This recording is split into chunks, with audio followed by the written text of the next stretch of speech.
हिंदुत्वाच्या बलिदानात अखंड महाराष्ट्राचे भाग्यविधाता, महाराष्ट्रातील तमाम शेतकऱ्यांचे, कष्टकऱ्यांचे, कैवारी, मराठी, मनाचे हिंदुस्थान, आपल्या शिवसैनिकांचे दैवत, शिवसेना पक्ष प्रमुख, महाराष्ट्राच्या करोडो जनतेच्या मनातील मुख्यमंत्री माननीय उद्धवसाहेब ठाकरे यांचा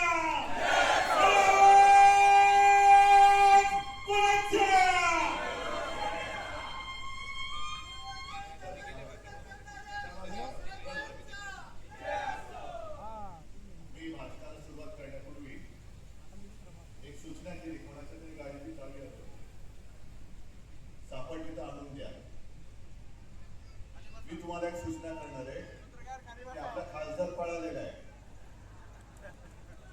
सापडला तर सोडू नका, आणू नका. आता शेवटी जग असं झालेलं आहे की विश्वास ठेवायचा तरी कोणाला,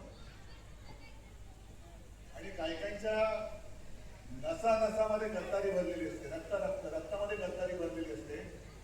त्याचं हे मूर्तिवंत उदाहरण म्हणजे खाऊसाहेब वागचौरे.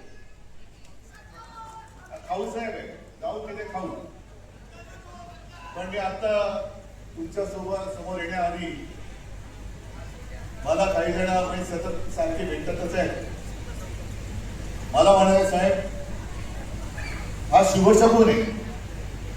म्हटलं शुभशकून काय, आपले 6 खासदार फोडले. म्हणाले नाही, तुमच्या लक्षात नाही आलं. म्हटलं काय झालं? या गद्दाराला पहिल्यांदा आपण 2009ला निवडून दिलं होतं, बरोबर नाही?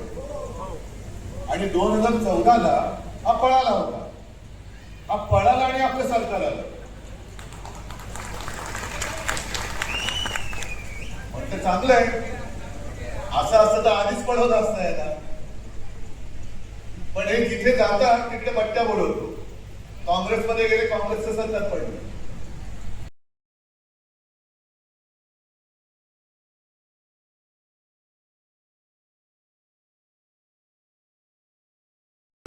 काय असतो. आणि अनेक जण आतापर्यंत झाले, 40 आमदार पडले, शिवसेना संपली. अरे तुमच्या उरावरती 9 खासदार आले. मग पुन्हा 9 पैकी 6 खासदार कुठले? आता शिवसेना संपली. अरे 9 काय म्हणजे 3. इकडे तर म्हणजे 4था संजय राऊत आणि 4थ्या आपले तिकडचे राजाभाऊ वाजे, यांचा मला अभिमान आहे. या 40 खासदारांचा मला अभिमान आहे. तुम्हाला काय वाटते, यांना पैशाचा किंवा मंत्रिपदाचा ऑफर आला नव्हता? अरविंद सावंत आहेत, अनिल देसाई आहेत, संजय राऊत आहेत, राजाभाऊ वाजे. राजाभाऊंच्या वडिलांनी प्रकाश भाऊ त्यांनी सरळ सांगितलं की आम्ही घरी बसू, पण ज्यांनी आम्हाला उमेदवारी दिली आणि ज्यांनी आम्हाला निवडून दिले त्यांच्याशी गद्दारी करणं आमच्या रक्तामध्ये नाहीये. मला अभिमान आहे त्यांचा. याला म्हणतात निष्ठा, याला म्हणतात शिवसैनिक, याला म्हणतात श्रद्धा आणि याला म्हणतात सबुरी. आहे आज नाहीये, पण उद्याचा दिवस माझा येईल आणि येईल, नक्की येणार. कसा नाही, वर खाली सगळं होत असतं. सूर्य जसा मावळतो तसा उद्याचा दिवस सूर्य उगवतो, मध्ये रात्र असते, पण रात्री सुद्धा दिलेला असतं थंडी. काल मी धाराशिवला गेलो असताना मला सगळं फुटतंय, खासदार फुटतायत, परीक्षेचे पेपर फुटतायत, पण अजून तुमच्या संतापाला वाचा का फुटत नाही हा प्रश्न तुम्हाला मी विचारला. संतापाला वाचा फुटली पाहिजे.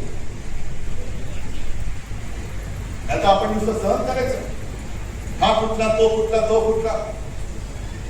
आणि मग आपल्या जनतेचं काय झालेलं आहे, देशाला मानतो तो आमचा आहे हे विचार देणारं शिवसेना प्रमुखांचं हिंदुत्व जोपर्यंत भाजपला मान्य होतं तोपर्यंत आम्ही भाजपसोबत. आज जो जेवढ्या भाजपच्या कार्यकर्त्यांनी घरादारावरती निखारी डोस भाजप भाजप भाजप म्हणून पुनर्बांधणी केली, ते सगळेच्या सगळे त्या गद्दारांच्या पाय त्यांनी पाण्याने जेव्हा पेटवून दाखवला. हा चमत्कार, एवढी शक्ती ती साईबाबांकडे नाही घेऊ शकत. असेल समोर सत्ता, असेल समोर पैसा, माझ्याकडे श्रद्धा आहे. मी जे काम करतोय त्या कामावरती माझी श्रद्धा आहे आणि त्या श्रद्धेचं फळ मिळण्यात एवढी माझ्याकडे सबुरी आहे. पण त्याच्यामध्ये जो येईल त्याला तुडवण्याची ताकद सुद्धा मला साईबाबांनी दिलेली आहे. हा आत्मविश्वास घेऊन पुढे चला. आणि अजून 3 वर्ष आहे. 3 वर्षानंतर 3 वर्षाच्या आधी हा शुभशकुन झालाय. कदाचित न जाणू साईबाबांच्या मनात असंही असेल या 3 वर्षामध्येच ते सरकार पडेल आणि आपलं सरकार येईल. होऊ शकतं. तुम्ही ज्या जिद्दीने इथे आलेला आहात, जोपर्यंत परत आपला शिवसेनेचा खासदार निवडून येत नाही तोपर्यंत शांत बसायचं आहे. कबूल.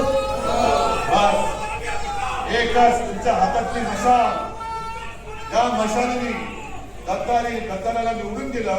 त्या मशालीची धग आता गद्दाराला कशी असते ती दाखवून द्या, एवढंच आपल्याला सांगतो आणि आपली रजा घेतो. जय हिंद, जय महाराष्ट्र.